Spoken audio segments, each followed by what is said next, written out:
Hello students, welcome to the online classes of बिक्स institute. आज की क्लास में हम स्टडी करने जा रहे हैं बहुत ही इंपॉर्टेंट टॉपिक नीति आयोग। जैसा कि आप जानते हैं 15 अगस्त 1947 को हमारा देश आजाद हुआ। हमारा देश आजाद होने के बाद हमारे देश में एक गवर्नमेंट ने जो है एक प्लानिंग कमीशन सेटअप किया। ओके, तो प्लानिंग कमीशन 1950 के अंदर हमारे देश में सेटअप किया गया मार्च 1950 में। तो प्लानिंग कमीशन का मेन एम क्या था कि हमारे देश की ग्रोथ के लिए, ओवरऑल डेवलपमेंट के लिए हमारे देश में उस समय जो भूखमरी गरीबी बिल्कुल थी, क्योंकि उस समय हमारा देश जब पाकिस्तान और हिंदुस्तान अलग हुए तो उस समय सारी जो माइग्रेशन है, कुछ पाकिस्तान के लोग हिंदुस्तान में, हिंदुस्तान के पास टाइप से हुआ, कोई भी स्टेटिक चीज नहीं बची थी। तो ओवरऑल जो ग्रोथ थी वो बिल्कुल भी नहीं थी। तो देश में प्रॉपर तरीके से ग्रोथ हो पाए इसके लिए एक प्लानिंग कमीशन सेटअप किया गया मार्च 1950 के अंदर। तो उस प्लानिंग कमीशन 1950 से लेकर 2014 तक हमारे देश में वो प्लानिंग कमीशन चलता रहा, लेकिन जो उसकी जो ओवरऑल ग्रोथ थी वो जितनी एक्सपेक्ट करते थे उसके अकॉर्डिंग नहीं होती थी। तो मतलब 4 से 5 बीच में 5 ईयर प्लान ऐसे आए जो फेल हो गए, मतलब जितना टारगेट लिया उससे भी जो बहुत कम अचीव कर पाए। तो देश में जो आर्थिक स्थिति को और ज्यादा मजबूत बनाने के लिए, देश को बहुत ज्यादा डेवलप करने के लिए हमारे देश में 2014 में जो बीजेपी की नई सरकार बनी तो उन्होंने हमारे देश में जो प्लानिंग कमीशन था उसको रीनेम करके नीति आयोग उसका नाम रखा, ताकि जो प्लानिंग कमीशन में जो हमारे देश में ग्रोथ हो रही है उसको और ज्यादा बेहतर तरीके से देश की डेवलपमेंट में और ज्यादा तेजी लाई जा सके।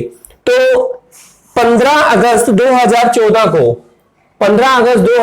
को लाल किले के अंदर जो हमारे देश के प्राइम मिनिस्टर नरेंद्र मोदी ने भाषण दिया और उस भाषण में उसने नीति आयोग जो है वो उस नीति आयोग की अनाउंसमेंट की और प्लानिंग कमीशन का नाम चेंज करके और उसे नीति आयोग का नाम दिया।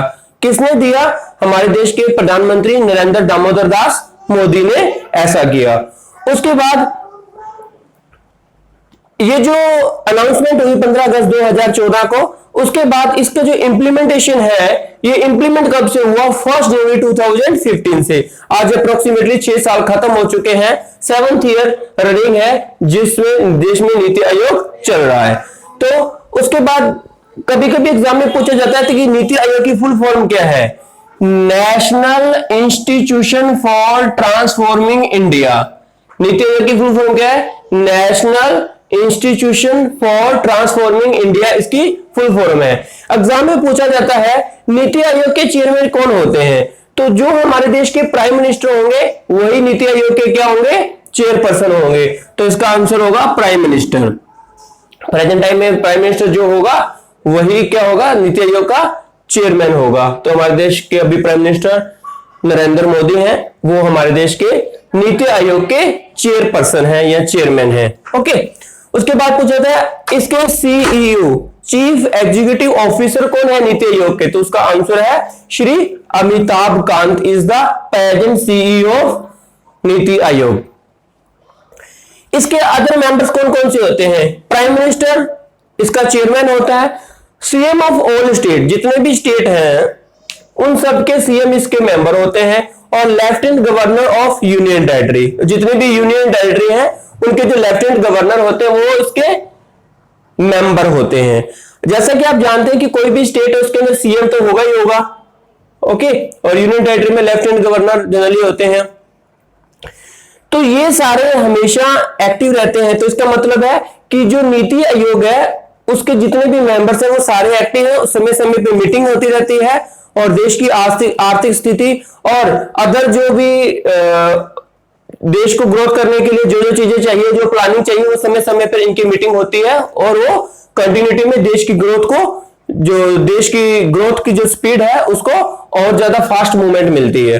ओके, तो लेकिन ऐसा ना प्लानिंग कमीशन के अंदर नहीं होता था। प्लानिंग कमीशन में 5 साल का सेट ऑफ रूल्स तैयार किए जाते थे, उनके ऊपर 5 साल तक वर्कआउट किया जाता था, उसके बाद जाके उसकी आउटपुट आती थी, देखा जाता था अच्छा ये अब जितनी हमने एक्सपेक्ट की थी उतनी ग्रोथ आई या नहीं। लेकिन ये समय समय पर इनकी जो है मीटिंग होती रहती है और पता चलता रहता है अच्छा ग्रोथ रेट है जो एक्सपेक्टेड है उसके अकॉर्डिंग होगी या नहीं होगी, या क्या क्या पॉलिसी जो एग्जिस्टिंग पॉलिसी के अंदर हमें चेंज करने हैं।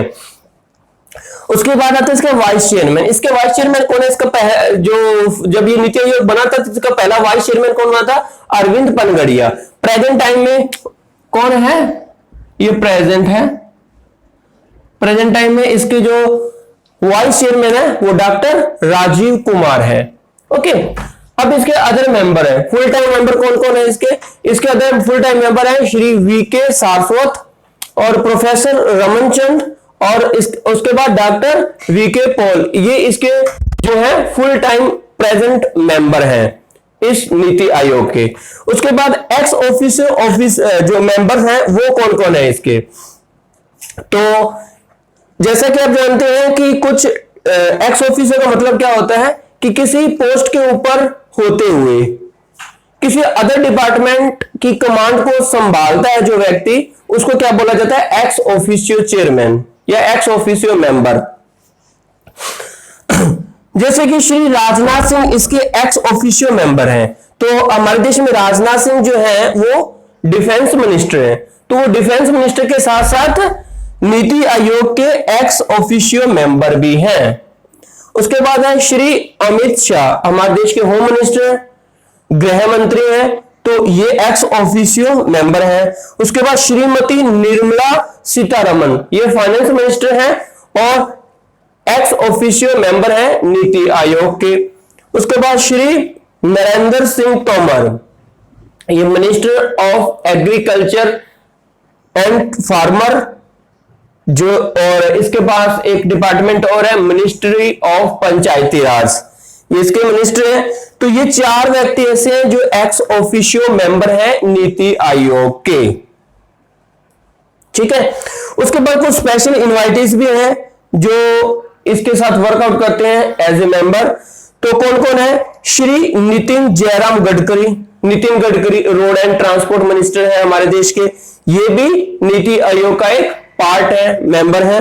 उसके बाद है श्री थावर चंद गहलोत, ये minister of social justice and empowerment है, वो भी इसके जो है स्पेशल इनवाइटीज हैं। उसके बाद है श्री पीयूष गोयल, रेलवे मिनिस्टर है। In the same way Shri Rao Inderjit Singh, इनके पास इंडिपेंडेंट चार्जेस हैं ministry of state of ministry of statistics and programme implementations and ministry of planning. तो ये जो मेंबर हैं ये सारे के सारे प्रेजेंट टाइम में एक्टिव मेंबर हैं नीति आयोग के। और नीति आयोग का मेन पर्पज क्या होता है? देश की आर्थिक स्थिति को देखना, नई नई योजनाएं बनाना और देश की ज्यादा से ज्यादा ओवरऑल ग्रोथ हो, जीडीपी को जीडीपी है वो ज्यादा से ज्यादा देश की ग्रोथ कर पाए, उन हर एक जो सेक्टर के ऊपर ध्यान देना और ओवरऑल ग्रोथ हमारे देश की करना, बस यही वर्कआउट होता है नीति आयोग का। तो मैंने प्रेजेंट टाइम में कुछ इंपॉर्टेंट क्वेश्चन है जो भी एग्जाम के लिए इंपॉर्टेंट है वो सारे डिस्कस किए और प्रेजेंट में कौन कौन मिनिस्टर्स हैं वो भी बताया और आपको बताया कि इसकी बैकग्राउंड हिस्ट्री क्या है, कैसे प्लानिंग कमीशन को चेंज करके ये नीति आयोग बना। तो इस चीज को अच्छे से देखिए, कोई भी आपको डाउट हो तो आप कमेंट बॉक्स में कमेंट कर सकते हैं। Okay, thank you students.